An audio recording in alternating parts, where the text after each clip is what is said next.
আসসালামু আলাইকুম সুপ্রিয় দাখিল নবম দশম শ্রেণীর শিক্ষার্থীবৃন্দরা, আশা করি তোমরা সকলে ভালো আছো। তোমরা যে যেখান থেকে দেখছো তোমাদের সকলকে স্বাগত। ধারাবাহিকভাবে আমরা আরবি ব্যাকরণ যেটা আছে এর দ্বিতীয় পত্র সেটার উপর ক্লাস করে যাচ্ছি। আমরা অলরেডি অনেকগুলো ক্লাস করে ফেলেছি এই অলালেরও। আজকে আমরা আরেকটা টপিক করব, তারপর সর্বশেষ ক্লাস ইনশাল্লাহ আশা করি তখন শেষ হয়ে যাবে। তো চলো আজকে যে ব্যাপারটা শিখবো সেটা হচ্ছে কি কলবুল ইয়াই ওয়াউই, মানে ইয়াকে ওয়াও দ্বারা পরিবর্তন করা। আগেরটা শিখেছিলাম ওয়াওকে ইয়া দ্বারা পরিবর্তন করা।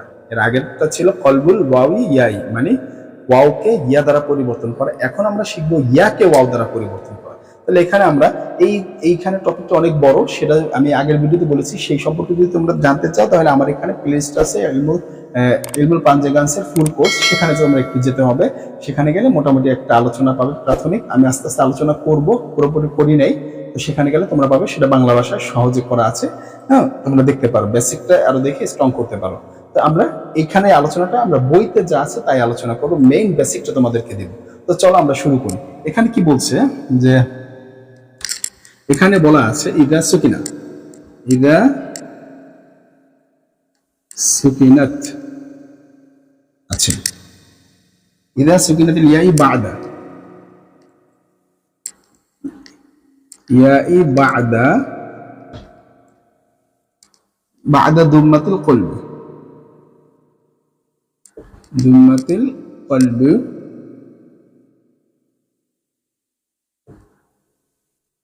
কলবুল ওয়াউই।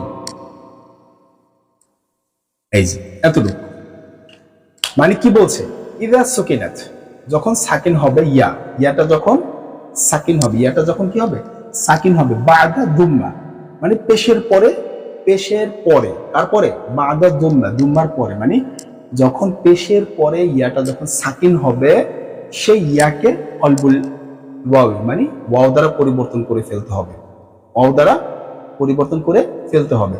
কখন? যখন ইয়াটা সাকিন যুক্ত হবে, শব্দের মধ্যে ইয়াটা যখন সাকিন যুক্ত হবে এবং সেই ইয়াটা পেশের পরে আসবে, সেই ইয়াটা কি পেশের পরে আসবে, তখন ওই ইয়াটাকে ওয়াও দ্বারা পরিবর্তন করতে হবে। আচ্ছা চলো আমরা উদাহরণটা এখানে দেখলাম। এখন এটা আমরা এখানে ইয়াটা দেখবো, উদাহরণ দেখবো। যেমন বলছে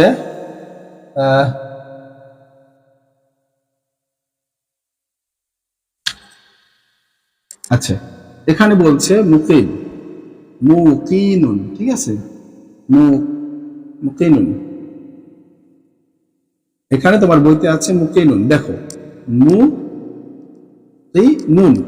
আচ্ছা এই যে একটা বলা আছে মুকিনুন, এটাকে তুমি কি করবা, যে এই যে পেশের পরে যে ওয়াওটা আসছে এখানে বলছে যখন সাকিন বিশিষ্ট ইয়া, মানে সাকিন বিশিষ্ট, আচ্ছা এখানে আমি আগে লিখে ফেলেছি, একটু তোমাদেরকে এটা বুঝাই এটা কিভাবে আসলো। এটা আছে সাকিন বিশিষ্ট ইয়া না, আমি আগে অ্যান্সারটা লিখে ফেলেছি, এরপরে তোমাদেরকে বলছি। আচ্ছা এবার আসো, এখানে বলছে মুকিনুন, ঠিক আছে, এখানে বলা হচ্ছে মুকিনুন। এখন এই যে সাকিন বিশিষ্ট ইয়াটা, ইদা সাকানাতুল ইয়াউ, ইদা সুকিনাতুল ইয়াউ মানে যখন ইয়াটা সাকিন বিশিষ্ট হবে, যখন ইয়াটা সাকিন বিশিষ্ট হবে বাদা দুম্মা, বাদা দুম্মা মানে তারপরে পেশের পরে ইয়াটা সাকিন বিশিষ্ট হবে, তখন এই ইয়াকে ওয়াও দ্বারা ট্রান্সফার করতে হবে। কি দ্বারা ট্রান্সফার করতে হবে? ওয়াও দ্বারা। বুঝতে পেরেছি? পেশের পরে ইয়া সাকিন বিশিষ্ট ওয়াও আসছে, সেই শর্তটা এখানে বলা আছে। বাদা দুম্মা, দুম্মার পরে ইয়া আসছে সাকিন বিশিষ্ট, তাই ওয়াও দ্বারা পরিবর্তন করতে এসেছে। ক্লিয়ার? বুঝতে পারছি তো? এটা ছিল আমাদের একটা টপিক। আরেকটা টপিক আমরা শিখবো ওয়াও এবং ইয়া, ঠিক আছে। এই ভিডিওটা খুবই ছোট, আশা করি এখানে একটা টপিক, এটা জাস্ট যেহেতু ওয়াওকে ইয়াকে ওয়াও দ্বারা পরিবর্তন করা, হ্যাঁ, এরপর একটা হচ্ছে ওয়াও এবং ইয়াকে আলিফ দ্বারা পরিবর্তন করা। তাহলে এটার ক্ষেত্রে আমরা দেখবো 4টা টপিক আছে, সেই 4টা টপিক এখানে আলোচনা করার সুযোগ নেই। সেটা যদি বুঝতে চাও, ওই যে আমরা বলছি যে ইলমুল কনজুগেন্সের যে আমার কোর্স আছে সেই মানে ফুল কোর্সে সেখানে চলে যেতে হবে সেই ব্যাপারটা বোঝার জন্য। এখানে তোমাকে মেন বইতে যা আছে আমি তা বোঝাচ্ছি, এখানে ওই জিনিসটা বোঝানোর সময় আমার এখন নাই। যদি চাও সেটা বুঝতে তাহলে বিশাল ভিডিও বানাতে হবে আলাদা আলাদা করে, হ্যাঁ সেগুলো এখন সম্ভব, সেটা তোমাদের কমেন্ট সেকশনের মাধ্যমে আমি বুঝতে পারবো তোমরা কি চাও কিনা, না শুধুমাত্র এই বইয়ের টপিকটাই বুঝতে চাও। এখন আমি ধরে নিয়েছি যে তোমরা শুধু মেইন বইটা বুঝতে চাও, সেভাবে আমি আলোচনা করতেছি। যখন তোমরা আরো ওটা বিস্তারিত জানতে চাও তাহলে আমি যে বললাম আমার ওই যে ফুল কোর্স আছে ইলমুল কনজুগেন্সের, ওখানে যে একটু দেখে নিতে হবে, এটা তোমাদের খুঁজে নিতে হবে, ঠিক আছে, প্লে লিস্ট থেকে আছে। তাহলে এরপরে আসো, আমরা এখন শিখবো কলবুল ওয়াwi ইয়াই আলিফান। কলবুল ওয়াwi, কলবুল ওয়াwi ওয়াল ইয়াই আল আলিফান, ঠিক আছে। এ হচ্ছে মানে ওয়াও এবং ইয়া যদি একসাথে আসে, ওয়াও এবং ইয়া এই দুটাকে আলিফ দ্বারা পরিবর্তন করা। কলবুল ওয়াwi ইয়াই, ওয়াwi ওয়াল ইয়াই আলিফান। কলবুল ওয়াও মানে ওয়াও এবং ইয়াকে আলিফ দ্বারা পরিবর্তন করা, এইটা কখন করবা? এটা বলতেছে যখন ইযা তুহরিকাত,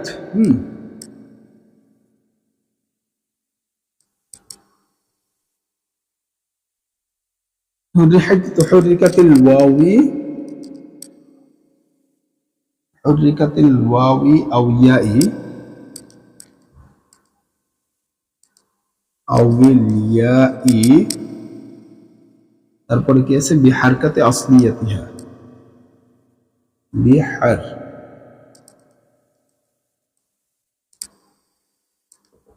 বিহারকাতে আসলিয়াতিহা, এখান থেকে লিখি আসলিয়াতিহা নাকি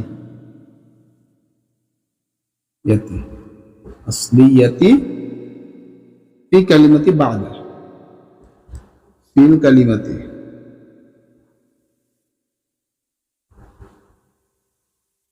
কালিমাতি বা'দা হারফিন মাফতুহান, হারফি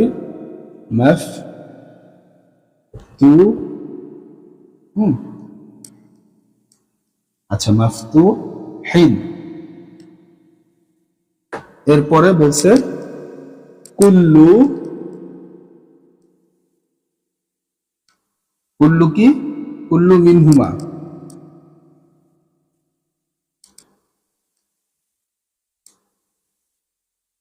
কুল্লু মিনহুমা আলিফান, ঠিক আছে, বলছে মিনহুমা আলিফান মিসল। আচ্ছা কি বলছে এই জায়গাটা একটু আমরা বুঝি, এই জায়গাটা কি বলছে? এই জায়গাটা খুব ইম্পর্টেন্ট একটা জায়গা, এটা আসলে এটা অনেক বড় আলোচনা, প্রায় 10টা টপিক আছে এটার উপরে, এই নিয়মটা সম্পর্কে তোমার সেই 10টা টপিক ভালো করে বোঝা লাগবে এই ব্যাপারটা, ঠিক আছে। এই একটা নিয়ম বুঝতে গেলে, আর এটার উপরে 4টা টপিক আছে। প্রথমটা এর ভিতরে বেসিকটা বলে দিচ্ছি, এখানে শুধু বেসিকটা বলে দিচ্ছি, কিন্তু এর উপর আরো বিস্তারিত আলোচনা করা যায়, তোমাদের বইতে আছে, অতটা বিস্তারিত বলেনি। সেই বিস্তারিত যদি বুঝতে চাও, বেসিকটা বুঝে যদি বিস্তারিত বুঝতে চাও, তাহলে আমার ওই প্লেলিস্টে যেতে হবে। তাহলে এখন কি বলছে এখানে একটু আমরা দেখি, যে এখানে বলছে যদি হরকত বিশিষ্ট, ইদা যখন হরকত বিশিষ্ট হবে, ওয়াও এবং ইয়া হরকত বিশিষ্ট হবে, বিহারকিন আসলিয়াতি প্রকৃত হরকত হবে, ফি কালিমাতি শব্দের মধ্যে প্রকৃত হরকত বিশিষ্ট হবে। ইদা হুরিকাত হরকত বিশিষ্ট হবে, যখন হরকত বিশিষ্ট হবে ওয়াও ওয়াল ইয়া, যখন এই দুটো কি ওয়াও এবং ইয়া হরকত বিশিষ্ট হবে, যে কোনো একটাই হোক না কেন হরকত বিশিষ্ট হবে, বিহারকাতিল আসলিয়াতি মানে প্রকৃত হরকত, ফি কালিমাতি যে কোনো একটা শব্দের মধ্যে, বা'দা হুরফিন হরফের পরে, কোন হরফের? মাফতুহিন মানে জবরযুক্ত হরফের পরে, জবরযুক্ত হরফের পরে হবে। এই ঘটনাটা ঘটবে কার পরে? জবরযুক্ত এই হরফের পরে।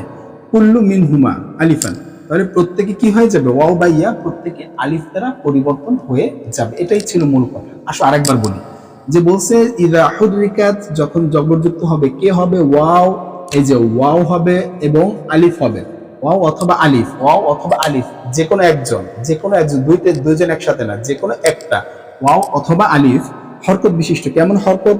হরকত আসলিয়া প্রকৃত হরকত, ফি কালিমা শব্দের মধ্যে যে কোনো একটা কি প্রকৃত হরকত বিশিষ্ট হবে, বাদা হারফিন তার পরবর্তী হরফ, কার হরফের পরে মাফতুহান, বাদা হারফি মাফতুহিন মানে জবর বিশিষ্ট হরফের পরে যে ওয়াও বা ইয়া আসবে সেটা কি হবে, হরকত বিশিষ্ট হবে। উদাহরণ দিতেছি, তাহলে প্রত্যেককে কি করতে হবে, ওয়াও বা ইয়াকে কি বানাইতে হবে, আলিফ বানাতে হবে। ওয়াও বা ইয়াকে কি বানাতে হবে, আলিফ বানাতে হবে। স্যার কথাটা বুঝি না, একটু টেনে দেখো, বুঝবে। আসো এবার উদাহরণের মাধ্যমে দেখি, কথাটা দুইবার দেখো প্রয়োজন, এই জায়গায় একটু জটিল, একটু টেনে দেখি, আমরা টেনে দেখলে বুঝবো। এবার আসো আমি প্র্যাকটিসের মধ্যে বুঝাই দিই, তাহলে হয়ে যাবে। প্র্যাকটিসে কি দেওয়া আছে দেখো, এখানে প্র্যাকটিসে যেটা দেওয়া আছে সেটা হলো, আচ্ছা এই যে রমায়া,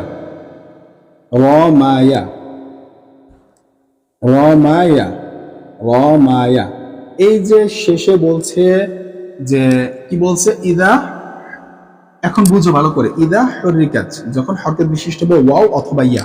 এই যে দেখো এখানে ইয়াটা হরকত বিশিষ্ট হয়েছে কিনা, হয়েছে। প্রকৃত কেমন হরকত, বিহারকাতিল আসলিয়া, প্রকৃত হরকত পাইছে। আসলিয়া কারণ মাদের চিহ্ন রাখছে, প্রকৃত হরকত। ফি কালিমাত একটা শব্দের মধ্যে হয়েছে, একটা শব্দের মধ্যে। এবং বাদা হরফি মাফতুহিন অর্থাৎ জবর বিশিষ্ট হরফের পরে হইতে হবে। এই যে ওয়াও বা ইয়াটা হরকত বিশিষ্ট হবে, সেটা জবর বিশিষ্ট হরফের পরে হইতে হবে, এর আগে না। এই যে দেখো এই জবর বিশিষ্ট যে হরফ মিম, তারপরে কিন্তু আসছে, এই কথাটা এখানে বলছে, জবর বিশিষ্ট হরফের পরে হইতে হবে। তাহলে প্রত্যেকটি ওয়াও বা ইয়াকে, এখানে বলছে কুল্লু মিনহুমা মানে যেই থাকুক, ওয়াও থাকুক বা ইয়া থাকুক, তাকে কি বানাই ফেলতে হবে, আলিফ বানাই ফেলতে হবে। তাকে কি বানাই ফেলতে হবে, আলিফ। এখন চলো আমরা আলিফ বানাই কিভাবে, র মিম ইয়া, র মা ইয়া। এই যে দেখো খারা আলিফ দিয়ে আমরা চেঞ্জ করে ফেললাম, কিন্তু ইয়াটা রয়ে গেল।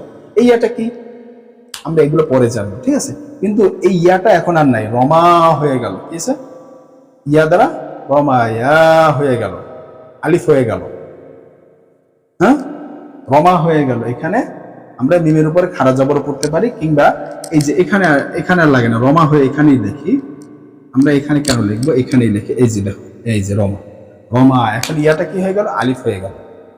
এই কথাটাই তোমাকে বলা হয়েছে, এখানের ভিতরে এই কথাটাই বলা হয়েছে। ক্লিয়ার? আরো উদাহরণ আছে দেখো তুমি, যেরকম এই গাজাওয়া বলা আছে, ঠিক আছে, যেরকম গাজাওয়া, এখানে দেখাই গাজাওয়া, এই গাজাওয়া ওয়াও কিন্তু হরকত বিশিষ্ট, তার আগেরটাও হরকত বিশিষ্ট, তাহলে এখন কি বলতে হবে, গজা বলতে হবে, গজা, এই যে আলিফ নিয়ে আসতে হবে, ঠিক আছে। এই গেল এইখানে। আবার আসো কওয়ালা, ঠিক আছে, কওয়ালা, এই যে দেখো এই মাঝখানে ওয়াও, ঠিক আছে, হরকত বিশিষ্ট, তার আগেরটা কি জবর আছে, এরপরে আসো এটাকে কি বানাই, কলা বানাই, এই যে কলা, এই কারণে কলা হয়। এই নিয়মগুলো আমরা জানতে হলে ভালো করে একটু দেখতে হবে। এই বিষয় সম্পর্কে এখানে বিভিন্ন কথা বলা আছে, এটা অনেকটা বড়, সেটা যদি জানতে চাও তোমরা অবশ্যই কমেন্ট সেকশনে বলবে, আমি সেটাকে বিস্তারিত বাংলায় বলবো। এখানে বাংলায় এটা বিস্তারিত দেওয়া নেই, সংক্ষেপে দেওয়া আছে, মূল কথাটা আমি তোমাদেরকে দেখিয়ে দিচ্ছি। তো এটা যদি তোমরা একটু ভালো করে প্র্যাকটিস করো, আশা করি তোমরা ব্যাপারটা বুঝতে পারবে। তো আজকে এই পর্যন্তই, পরবর্তী ভিডিও দেখা হবে। আসসালামু আলাইকুম।